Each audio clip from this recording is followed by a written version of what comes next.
Okay, magandang araw po sa inyong lahat. Blessed day po mga kapatid. Meron po tayong video dito regarding sa pagre-repair ng sewing machine, yung Singer Ordinary Sewing Machine.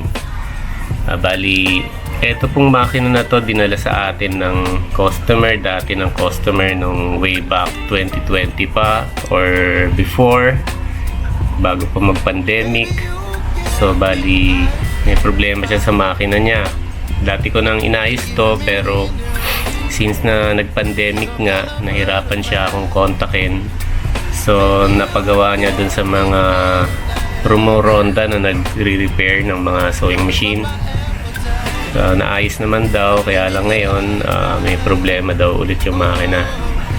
Ngayon panonoorin natin kung paano nangyari. Para may paliwanag ko rin sa inyo kung ano yung ginawa ko sa makina. Ito po sa point na to.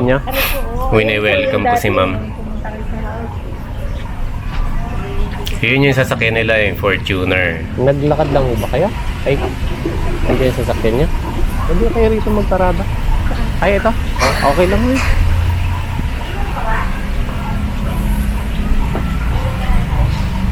Okay, medyo mabigat din yung makina ha.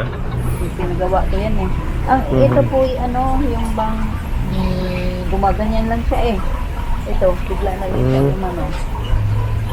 Kaya nung may tinay ako, naalala. Ayun, sa point na to, ang problema na binanggit ni ma'am, yung kanyang belt ng motor ay nag-i-slide na. So pag ganitong mga problema, papalitan na talaga ng belt yan, lalo na kung ganitong itsura ng belt, yung kulay orange, yung para mga plastic pa, pinapalitan na yan kagad kasi mostly hindi na yan tumatagal, nagka-crack yan. Pero may mga dating batch, yung mga original pa talaga na batch ng mga ganyang klaseng belt, pero hindi kulay orange yun eh, medyo dark red ang kulay nun. Yun yung mga matitibay talaga, hindi yun nagka-crack, lumuluma na lang talaga hanggang sa nauupod yun. Pero ito, kulay orange pa to, papalitan na talaga to. Pwede naman yan kuhain sa adjustment lang, ibababa natin yung motor para humigpit ulit yung belt para hindi siya mag-slide. Pero mahirap yun eh, baka mamaya pag uwi nila masira kagad yung belt, masisi pa tayo. Layan ko lang siya ng ganyan para umano siya tumakbo. Tapos yung tahiyo niya, Ang tahi po niya ay medyo hindi ko gusto niya tahi na yun. Pero meron bakit naman. parang Pero sa kuha na lang. wala sa tension. Oo. Sige, hintayin niyo lang po. Upo muna kayo. Antay na lang. Antay ko na lang. Saglit lang po. Ayun, madali lang naman to, kaya pinahintay na lang natin yung customer kasi may biyahe pa raw sila, napadaan lang sila. Kasi kung babalikan pa nila, sayang naman yung gasolina. Fortuner pa naman. Siguro mga 15 minutes po. 15 minutes. Ah. Pero Pero wala naman yung problema yung tahi niya.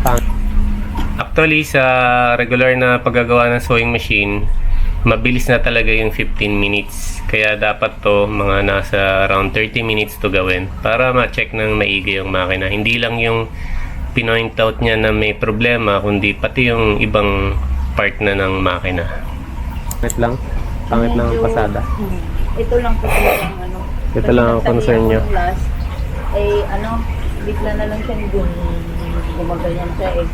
Kaya nung para matapos, naalalayan ko lang po siya ganyan. Sige. Para Dala niyo po yung ano niya, yung pangkabit, yung pedal. Ayun lang, hindi po. Wala kayong dala. Hindi ko nadala. Sige, hiram na lang tayo dito. Okay, ito, meron naman tayong pangkabit. Pwede natin siya kabitan ng foot pedal. Kaya lang mas maganda kasi kung nadadala rin yon para ma-check na din yon. Kasi baka mamaya, tinesting natin dito yung makina dun sa foot pedal natin. Pag uwi nila sa bahay, ayaw gumana. Ayun pa lang, may problema yung foot pedal nila. So, sa mga customer, mas maganda kung madala nyo lahat ng mga parts para masama sa pag-check at pag-test. Kumusta na kayo din eh? Kahit lang naman, no? Kahit Matagal na pa. kayo dito? Mula nung ano? Wala nung pandemic, 2020. Dito na lang yung mga makina ko, nandito na sa loob. Madami kayo dyan. Pati yung mga pyesa. Buti nga ho nung bago mag-pandemic na bitawan na yung pwesto doon. Kasi di ba 2 taon din yun? Antayin na lang natin na. 15 minutes lang naman eh. Mga 15 minutes lang. Po ma'am? Sana dito sa talagyan ng gano'n. Ito ang data. Yung cabinet? Oo, cabinet. Meron ho tayong cabinet yan. Oo. Ito po pala, nagbebenta tayo niyan yung cabinet table na may 5 drawers, tsaka yung kanyang stand na dipa-jack. Kung may kailangan po kayong ganyan, i-PM nyo lang ho ko, o kaya mag-comment kayo sa comment section natin. I-replyan ko kayo agad. Magkano naman kaya? Pero kung bibilan yung cabinet, kailangan bilan nyo rin ho ng stand. 4.8. Mhm. Ano na, kompleto na yun. Tapos ikakabit na lang natin yung ulo dito. Tapos may option pa kayo gusto nyo padyakan, hindi na di kuryente. Pwede rin. Pwede rin. Lalagyan din natin ng belt. Pwede rin na yung Pwede pa rin di motor. Parang optional lang ho yun. Ito, brown out. Tapos kailangan talaga may tahiin kayo. O edi, kalisin nyo muna yung belt ng motor, kakabit nyo yung leather belt para sa dipad jack. O edi, magagamit. sarang yung pagkaan. Maganda rin hong exercise yan eh. Yan kasi ang ano ko doon sa Kapitya eh. Ay, dito lang naman eh. Dito yung dinala ko. Saan ho ba kayo nang galing pa? Sa imo, sa Lancaster. Lancaster. Ito yung nagpunta kayo noon. Oo. Nalala mo? Sa dami kasi. Kung nakakalimutan ko na siguro, baka nung bago pandemic pa. Pinagawa ko yung ano, teacher. 13. Kayo ba yung nagpa-deliver ng high speed at saka ordinary? Hindi. Hindi. Sa ano, sa Kahit walang ka. Meron din ho kasing mga nung pandemic, marami rin ho order din doon. pandemic. Wala. Ayo, naalala ko na ho kayo. Oh. Lancaster, sa may Petron kakanan. Oh. Tapos merong gate kakanan ulit. Gabi ko pinuntahan yun eh, makina niya eh. Ito ba yon? Oh, yan. Ah, Nilinis din lang eh. ayo nga. So, nag-i-slide lang. Oo. So yun po, ito. Upon testing, kinabitan na natin kasi ng foot pedal. Nag-i-slide lang yung pulley ng motor doon sa belt. So hindi tumatakbo yung makina. Ganito ho, siguro alisin na lang ho natin tong belt na to. Palitan na lang natin ng yung kulay black. Kasi ito kasi palitan na rin itong mga ganito.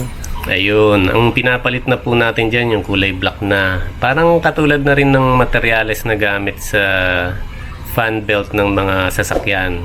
Or ng katulad ng ginagamit sa mga high speed. Yung ganun, same po ang materyales nila nun. Kaya kahit pa paano matibay-tibay. Ano, may crack na nga ho. Ayun, malapit na palang mga bati. Yung mga crack na. Papalitan lang ho natin yan.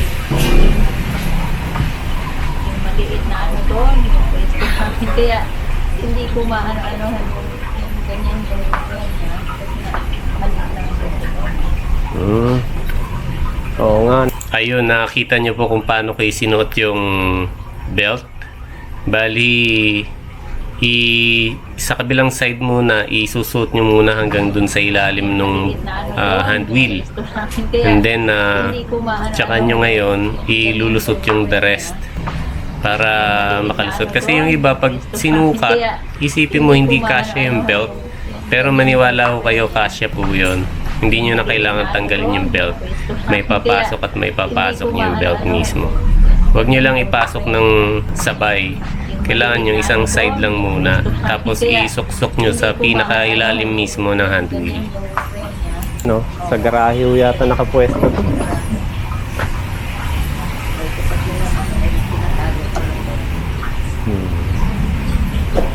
Kaya paano ngayon kung lalagyan nyo ng kaha? Mama, kung saan na lang. Bawas ko na. Ang gamit. Matindi yung system. Dito.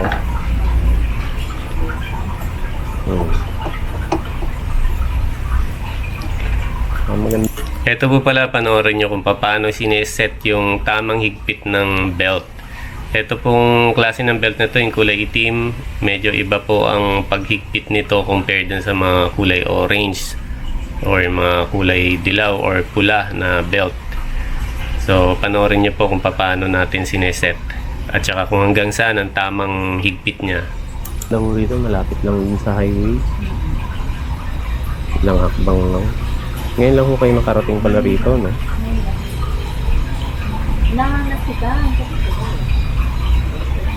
Oo, nakita niyo yung pwesto ro na ginagawa. Kinuha kasi ng ano yun, magpopogo sana. Eh, hindi naman natuloy yung pogo nila doon. Yung ate ko kasi mananas. Yung marami. Yun po yung pwesto ko po pala para dun sa mga nakakaalam na at nagtataka bakit biglang wala na rin yung pwesto ko. Kasi ano po yun, bali yung may-ari nun, nakausap ng mga Chinese na kasamahan ng mga nagsisetup ng Pogo. Yung Pogo po doon, kung hindi nyo itatanong, yun po yung dating FRC Mall. Kinuha po yun ng mga Pogo operators para gawing Pogo yon. Kaya ni-renovate din ho yun. So, since na magsisetup ng Pogo doon, yung surrounding area ng lugar na yon, kinuha ng ibang mga Chinese na para gawin nilang parang commercial kasi alam nila na magbo-boom yung Pogo doon. Kaya, syempre, yung mga adjacent na, yung mga katabi, ay sigurado na aangat din ang magiging negosyo na related doon sa kung ano man negosyo ng Pogo doon, kung paano nag-ooperate, kung anong klaseng business.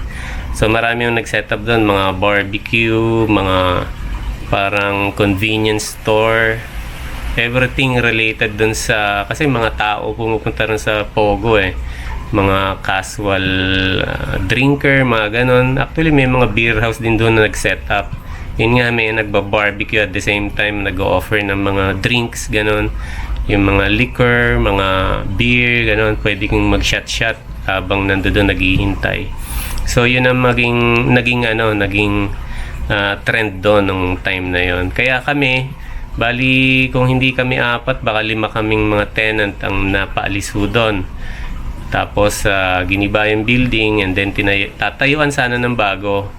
Tinatayo na nga yun, halfway na, pero hindi natapos kasi nga bigla na lang ewan kung ano nangyari, hindi natuloy yung Pogo dito sa Pilipinas. Yun yung time na parang nag-lie low na. Ayun, Papagawa sa isa. Gumagawa sa isa.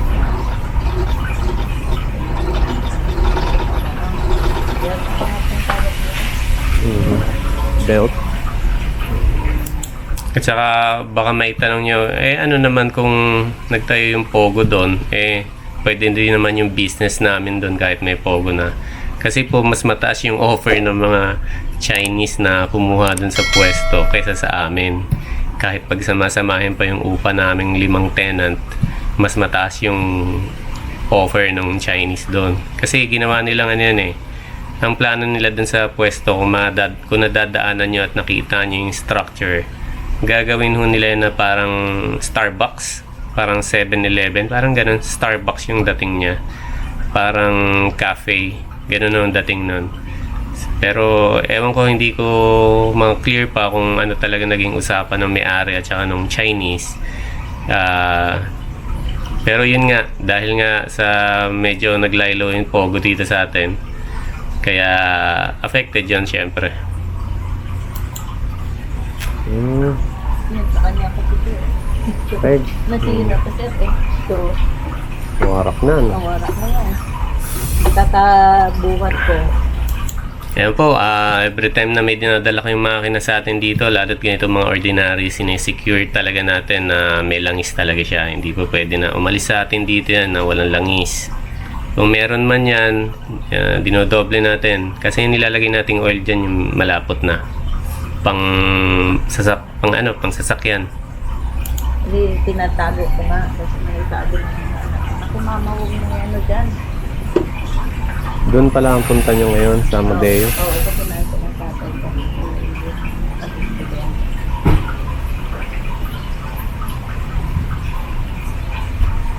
Isa na natin.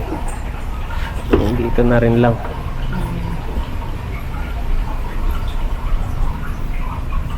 Doon sa amin na sa, wala nang daan.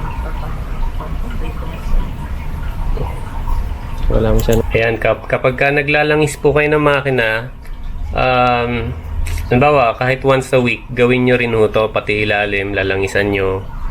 Pero, everyday, habang ginagamit nyo yung makina, kahit dun sa ibabaw lang. Basta once a week, kahit papaano, langisan nyo yung ilalim. At the same time, linis-linisin nyo rin. Yung brush na maliit lang, yung paint brush na maliit, pwede na ho yun. Maalis lang yung mga alikabok, tsaka yung mga himulmul. Magpapatahe.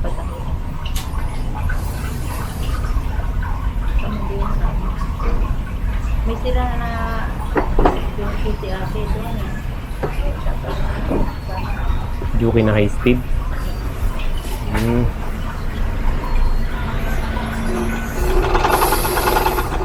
Ganda ko sana service na yun, kaya lang malayo talaga. Malayo. Amadeo.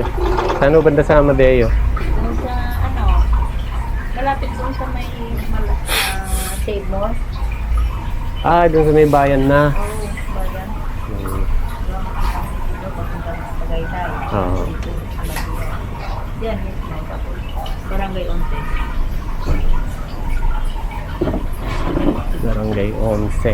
Ayun po, tinitesting na natin yung makina para malaman natin kung anong itsura ng tahi niya. Dito kayo, dati yun, nag-deliver ho ko dun eh. Dito ang Aguinaldo Highway, tas kanan kayo ron sa may kanto ng Robinsons doon. Doon kayo sa Palapala kung makanan? Oo, pwede rin. Kasi doon sa pwede rin yata sa may Silang. Oo, doon sa may isang Robinsons din doon. Robinsons ba yun? Yung isang Pure Gold na ho ba? Premier, natin to ng pang-ordinary. Siguro kaya siya naglalaktaw dahil ganito ginamit niyo. Kapalitan lang ho natin. Bilog kasi to dapat yung may flat. Ito po, kasi napansin ko nung tinanggal ko yung karayom, i-check ko sa kung diretso. Napansin ko bilog, pang high speed siya. Dapat yung pang ordinary, may flat yung ulo. Marami ho talaga na ganito ang ginagawa, lalo na kapag naubusan ng karayom na pang ordinary. Pwede din naman ho yan, kaya lang iba kasi ang timing lumalayo sa shuttle hook, kaya may chance na maglaktaw. Katulad po nito, naglaktaw po yung makina ni ma'am dahil nga ganito ang kinabit niyang karayom dahil naubusan daw siya. Pero meron pong mga makina talaga na kahit kabitan nyo ng ganyan pang high speed, provided na yung uka ng ng karayom, yung malapit dun sa butas, may uka ho yun, nakaharap po sa kanan, tsaka nyo higpitan yung needle clamp. Meron po mga ordinary machine na tumatahi. Pero ito sa case ni ma'am, hindi tumahi. Ito 10 ang laman.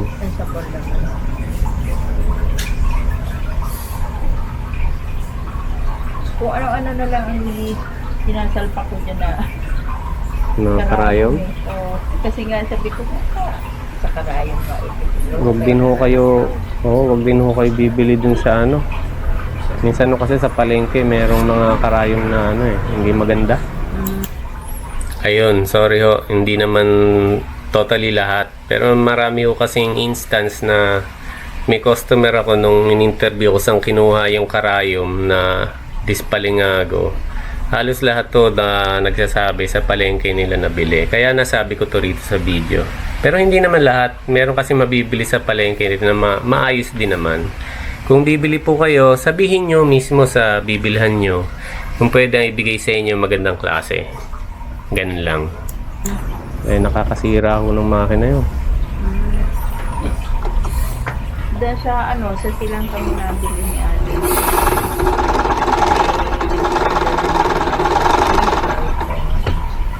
Meron pa rin nakatago. Sige, tatining ho natin to.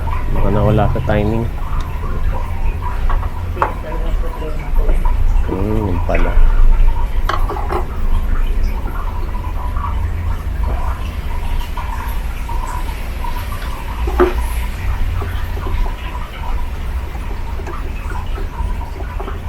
Tsaka maintenance lang ho nito, oil lang at saka eto, tatanggalin itong plato para malinis niyo yung ngipin. Yung kanina dito. Ah. Hindi nga ho yan marunong manahi dati eh. Ano na, oh. Malakas din. Hindi niya naman ho hindi siya nag-focus kasi nga hindi siya marunong pa talaga.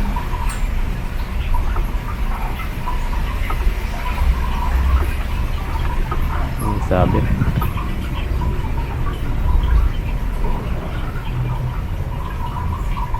Sa bobbin case. Oo.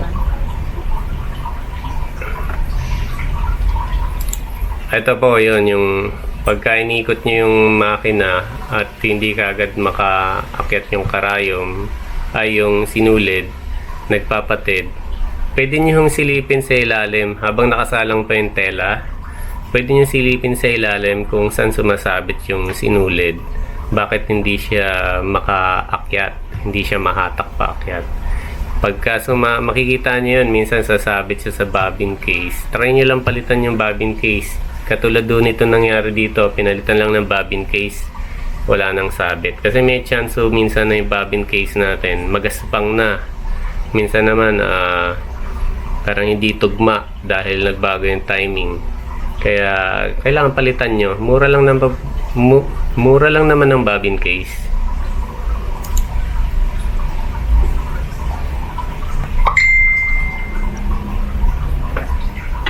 Bukan lang natin palitan ang bobbin case. Talaga siya. Oo. Ito, huwag nyo lang kayo tapon kasi minsan nagagamit ko itong mga, at saka yung mga tornilyo na maliit. Sige, testing nyo po.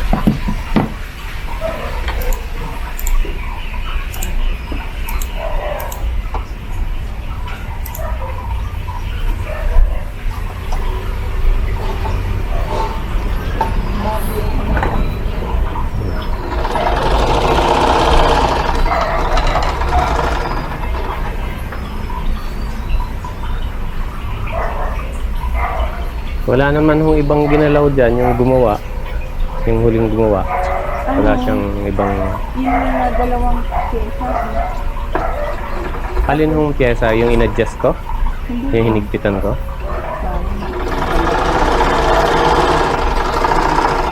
Bakit to pinalitan? May sira daw? Ah, biyak? Oo, biyak. Ito, ayos na. Ayos naman ako, sir. Okay na ho. Tama na rin tension, ano? Ayun, ito po. Kaya ako tinatanong kung ano yung pinalitang pyesa or ano yung huling ginawa ng mekaniko na huling gumawa sa makina niya. Kasi malaking bagay po yun para ma-double check din natin kung tama ba pagkakapalit or nasa setting ba or yung ibang mga katabing pyesa ba ay okay pa rin, tama ba higpit ng mga tornilyo. So yun po ang dahilan kaya natin ini-interview si ma'am para alam natin kung alin pang part ng makina ang i-double check natin. Kasi matagal po mag-double check ng lahat ng pyesa ng makina mula taas hanggang ilalim. Eh since nagmamadali sila ma'am, sinabihan ko nga na 15 minutes lang. Kaya sino-shortcut ko na, tinanong ko na kung alin yung mga pyesa na yun.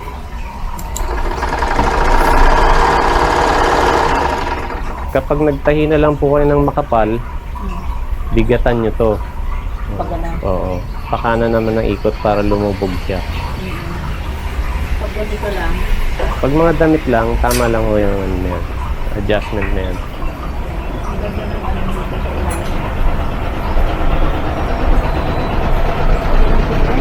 Ah. Dito sa Tenda. Ah. Ito. Ano na pinalitan niya na pizza. Tapos may number yun eh. Ibang number ang ano niya, 5 yata eh. Imbis na 6, 5 yung dala niya na ano, yun ang pino niya. Kasi sabi niya, kung pwede naman din pala sabi niya. So, yun mo lang ang ano. Ano kaya yun? Ay, di ko alam eh. Ito, tornilyo. Ilagay dito. Okay. Ito, actually, medyo natawa nga ako rito kasi wala namang mga number yung pyesa eh. Actually, wala talaga akong maalala. May mga number yung mga pyesa niyan. Wala akong alam na may mga number ang mga pyesa dun sa ilalim. Dun sa itinuro ni Mama, kasi dun daw may sinasabi siya eh. Pero siguro, diskarte na lang yan ng mekanikong gumawa sa kanya. Lalagyan ko kasi ng langis to. Ayun, okay na. Ayun. So, doon na po natapos yung ating video. Tapos, ano sa palagay nyo? Okay ba yung pagkakagawa natin? Meron na naman ba kayong natutunang bago? Kung meron ho, kung wala, kung may mga tanong pa rin kayo, paki-comment lang po sa comment section natin. Try nating sagutin yan. Bihira naman ako kung makapag-check ng phone dahil busy ako mag-edit din. Pero as much as I can, I will answer your questions. Okay po? Maraming salamat po sa susunod na video po ulit. God bless po mga kapatid. Please like, share, and subscribe. Okay, salamat po.